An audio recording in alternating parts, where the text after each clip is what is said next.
North Kolkata rifle ক্লাবের প্রতিযোগিতায় সাফল্য অর্জনকারীদের সংবর্ধনা। মিল্ক কলোনির নর্থ কলকাতা রাইফেল ক্লাবে এক বিশেষ সংবর্ধনা অনুষ্ঠানের আয়োজন করা হয়, যেখানে বিভিন্ন প্রতিযোগিতায় অংশগ্রহণ করে সাফল্য অর্জনকারীদের সম্মানিত করা হয়। ক্লাবের উদ্যোগে আয়োজিত এই অনুষ্ঠানে উপস্থিত ছিলেন ক্লাবের সদস্যরা, প্রতিযোগীরা এবং স্থানীয় গণ্যমান্য ব্যক্তি। প্রতিযোগীদের হাতে সম্মানসূচক স্মারক এবং শংসাপত্র তুলে দেওয়া হয়। সংবর্ধনা অনুষ্ঠানটি ছিল অত্যন্ত প্রেরণামূলক, যা ক্লাবের নতুন সদস্যদের মধ্যে আগ্রহ তৈরি করে এবং শুটিংয়ের প্রতি তাদের। উপস্থিত ছিলেন সভাপতি ডক্টর তথাগত দাস, সম্পাদক সুদীপ বন্দ্যোপাধ্যায়, কোচ শিবকুমার ঘোষ সহ আরও অনেকেই।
ক্লাবের একজন এক্সিকিউটিভ। আমাদের যেটা উদ্দেশ্য সেটা হচ্ছে আমরা ঘরে ঘরে শুটার তৈরি করব। তাতে কিভাবে ইন ফিউচার পৃথিবীতে একটা দেশ আছে, সেই দেশের প্রতিটা বাচ্চা সৈনিক আমাদের ভারতবর্ষকেও সেরকম তৈরি করতে হবে। এটা আমাদের টার্গেট রাখতে হবে। শুধু আমাদের না, ভারতবর্ষের যত শুটিং ক্লাব আছে তাদের সবার এই টার্গেট হওয়া উচিত যে ভারতবর্ষের সব বাচ্চা সৈন্য হয়ে তৈরি হয়। ঠিক আছে?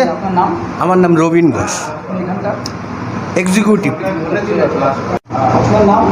আমার নাম কালীপদ পাল, আমি vice president north Calcutta rifle club.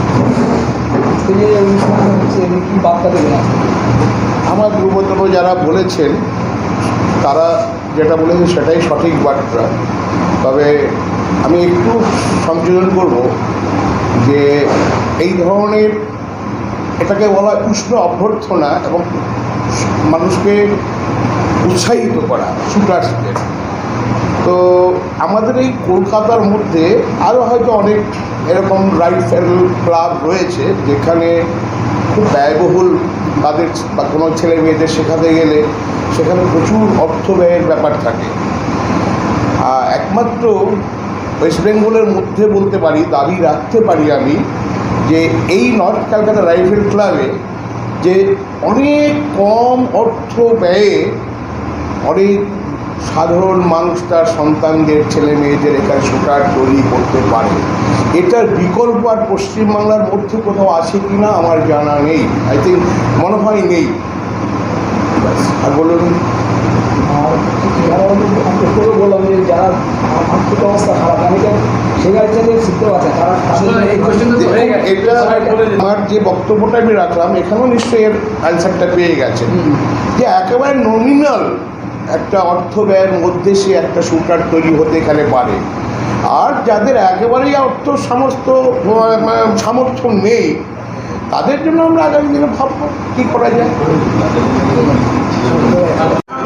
কি বার্তা দেবেন আজকে রাইফেল ক্লাবের? এটা তো একটা দারুণ অ্যাচিভমেন্ট আমাদের নর্থ ক্যালকাটা রাইফেল ক্লাবের জন্য। আর এইগুলো সব আমি যতখানি দেখেছি, ম্যানেজমেন্ট তো নাম্বার ওয়ান, ওনার সমস্ত ক্লাস ওয়ান ম্যানেজমেন্ট রয়েছে। আর যিনি কোচ, ওই তো একদম প্রাণ পুরুষ। এতগুলো আমাদেরকে শুটার্স তৈরি করেছেন ওই ভদ্রলোক একলা। আগে তো রাইফেল শুটার্স তো অনেক আছে, কিন্তু পিস্তল শুটার্স ওই একমাত্র শিবকুমার ঘোষ, উনি সমস্ত এগুলো করে মানে সমস্ত শুটার্স তৈরি করেছেন। এটা আমাদের একটা বিরাট ক্রেডিট। এই এত বয়সে আমিও যে কটা পেয়েছি সব ওনার কল্যাণে। উনি সব আমাকে খেয়াল করিয়ে দিয়েছেন যে এইগুলো করুন, এইগুলো আপনি করতেন, আপনার ভালো রেজাল্ট হতো।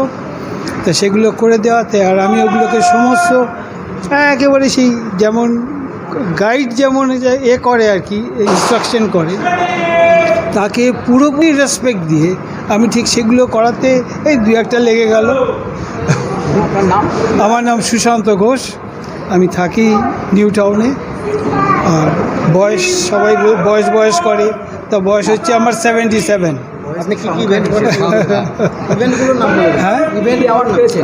আমি অ্যাওয়ার্ড যেগুলো পেয়েছি ওই সেন্টার ফায়ার পেয়েছি, তারপর স্ট্যান্ডার্ড পেয়েছি, তারপর আমরা ওগুলো কী বলে ফ্রি পিস্তলে পেয়েছি, এয়ার পিস্তলে পেয়েছি, আর একটা হ্যাঁ র্যাপিড ফায়ার। যতগুলো পিস্তলে আইটেম আছে সবকটাই লেগে গেছে। এই সবই কিন্তু এদের সবারই কল্যাণে। ম্যানেজমেন্ট তো কামস ফার্স্ট, ম্যানেজমেন্ট যদি সেরকম না হয় এ সাকসেস কখনো আসতেই পারে না। আর আমাদের স্ক্রিনের পেছনেও একজন নায়ক আছে, ওইখানে দাঁড়িয়ে। সেই তো বলছি তো, ম্যানেজমেন্ট ও বললে ওদেরকে একবার